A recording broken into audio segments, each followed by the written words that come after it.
Once, in the village of Kupanda, there lived a race known as the Arabusto. It wasn't the cool kind of race, like NASCAR, but the type of race that's just a bunch of dudes from the same evolutionary ancestor.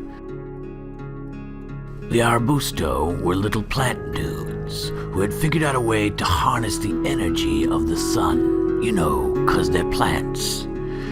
And they were content and lived in peace, at least half the day. Then the sun would disappear, plunging the Arabusto into darkness and despair, until it reappeared the following day. The Arabusto believed a rival race was stealing their energy, as was evident by the taunting lights visible twinkling over the distant hillside at night. One day, Guinevere Verde, Assistant Undersecretary to the Comptroller of Public Accounts in the Currency Division, had a brilliant idea. She organized a group of the bravest Arabusto to journey over the hillside and save their son from those dirty sun stealers. They had fashioned a very special bowl for which to carry the sun back with them to the village of Kupanda. The Arabusto were not too bright when it came to size comparisons.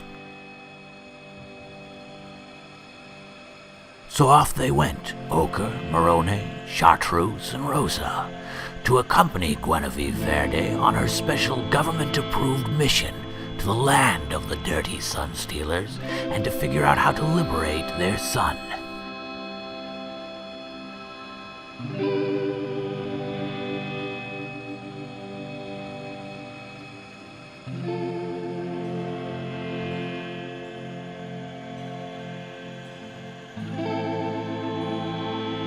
It was a journey filled with wondrous beauties.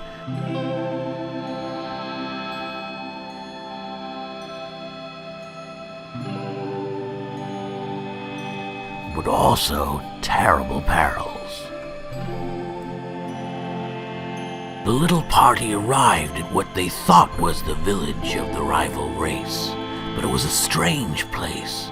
A place where they kept trees shackled in little jails, and they found not one sun, but millions of tiny suns all over, most of which were rushing frantically this way and that. Arnold Ochre spotted what he believed was a native sulking in a corner. "Can you help me?" he queried, but rudely received no response. They had identified what must be a powerful obelisk that rose from the ground and caused the natives to pause during their rushing in worshipful respect. They formulated a plan to capture one of the little suns from the natives as they humbly paused to worship. But where was the sun-carrying bowl? They would need it. Oh, there it is.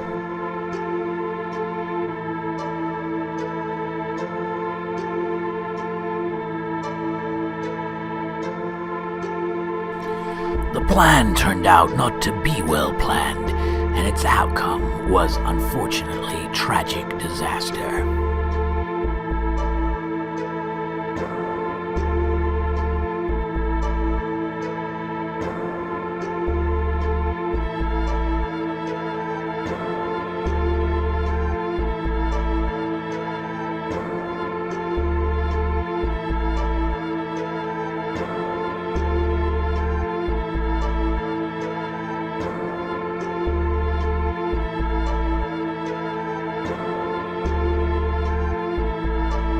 But as always is the case, in tragedy, there are the seeds of opportunity.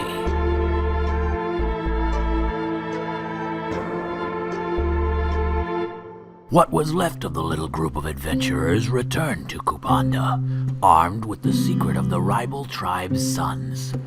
Jevon's paradox aside, there should be no more dark, unproductive nights.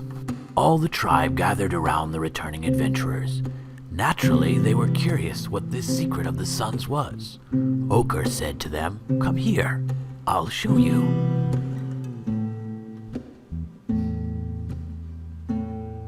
The People were very concerned about a selection process for a volunteer each night. Shirley Jackson Blanco suggested they decide by lottery, and everyone thought that was a splendid idea. And so each night the Arabustu burned another, and another, and another, until eventually they burned themselves into extinction.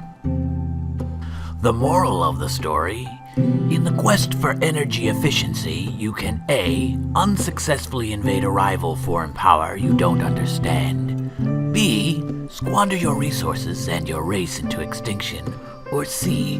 do the following.